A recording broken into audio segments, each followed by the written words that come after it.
law enforcement operations para arestuhin si Quiboloy. Ano po yung na-observe nyo?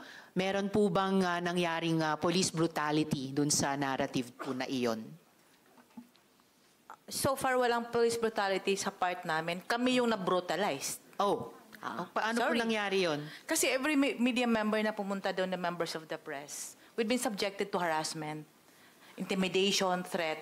And it came to a point na ako mismo, hinarap ko sila kasi if hindi ko sila tuturuan kung paano masaktan, paano nila ma-feel yung nafe-feel namin.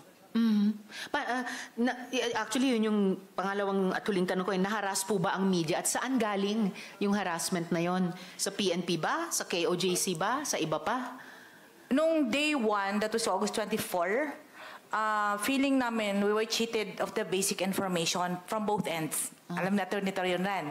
Hindi kami lumabas si Atty. Torion, nandyan siya. Alam ni Director Torre.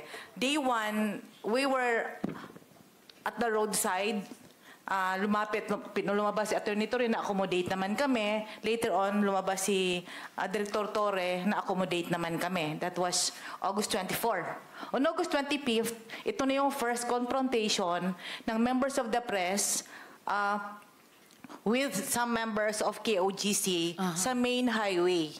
Okay. Ito yung August 25. And August 26, 1 o'clock in the afternoon, 1:30 in the afternoon,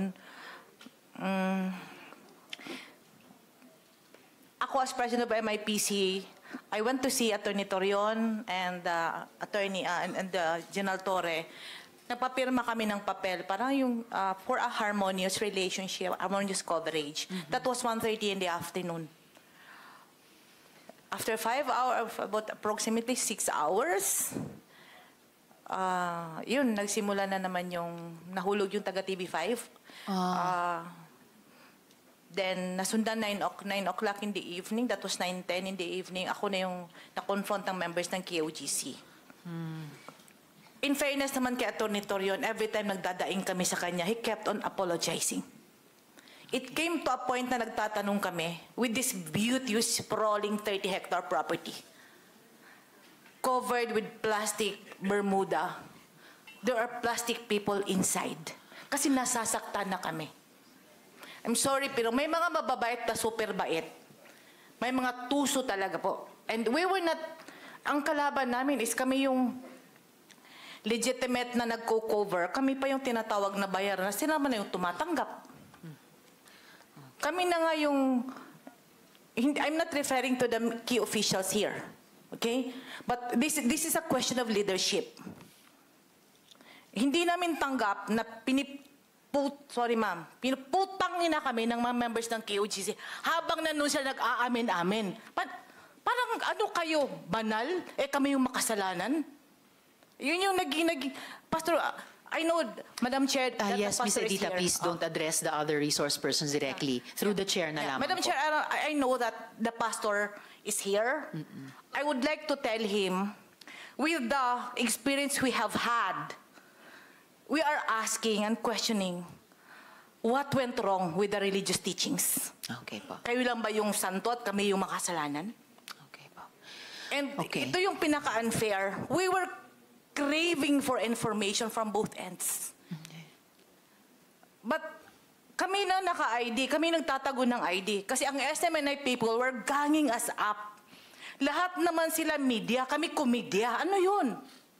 Kami naman yung may mga lisensya eh. Lahat naman na sinasabi nila, like, may lockdown sa airport, hindi namin alam kasi hindi nangyari. 7 yung namatay, isa ang sinabi na Atty. Torion, isa lang yung na-confirm na Atty. Torion, of which ginawa namin. Kami naman yung fake. Ano bang totoo? Kami na nga yung naghihingi ng pabor, kami pa yung masama. And it came to a point na we were asking the BOA, Atty. Torion, na give us the access na makapasok. Ang sabi niya, he needs to ask the Board of Administrators, of which numbered to 350 people to get their approval, and that would be siguro isang buwan bago mangyari. And that was September 3.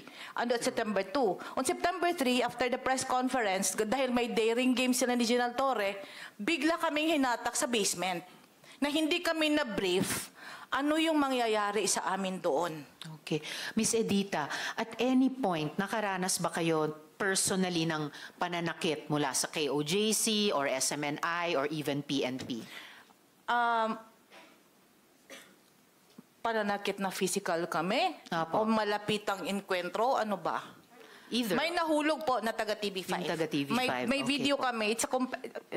But I'm sorry, it takes 12 minutes. Kasi nandun lahat since day 1 hanggang natapos. Okay. Siguro po dahil nga po sa usapin ng panahon, Ms. Edita, ma-appreciate po ng komite kung isubmit nyo sa amin yung kopya nung 12-minute video para po sa committee report namin, findings and recommendations. Pero palagay ko, mahalaga na po na nasabi nyo both sa KOJC at sa PNP leadership yung mga feedback nyo sa naging karanasan nyo sa coverage and yung mga improvements na gusto nyo makita moving forward. So maraming salamat po sa presensya at saka sa inputs nyo Madam dito Chair, sa hearing can na we ito. just- Miss Edita. My group is listening and Yes. watching you right now. Yes.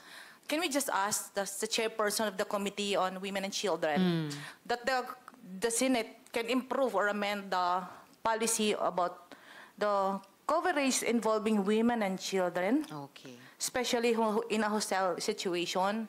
And I hope that you can talk with the Committee on Information, Public Information, because the midterm election is approaching, and we need at least a cloth of security from the government and the PNP. So we can work well, and that's all, Madam Chair. Thank you. Yes, thank you din, Miss Edita. Lalo na sa pagbibigay nyo sa amin ng isang konkreto pang in aid of legislation. Ano po? Tama naman kayong pagpapaganda dun sa batas tungkol sa coverage in yung ganitong mga either tense or even dangerous situations, particular sa kababaihan at kabataan. And well taken po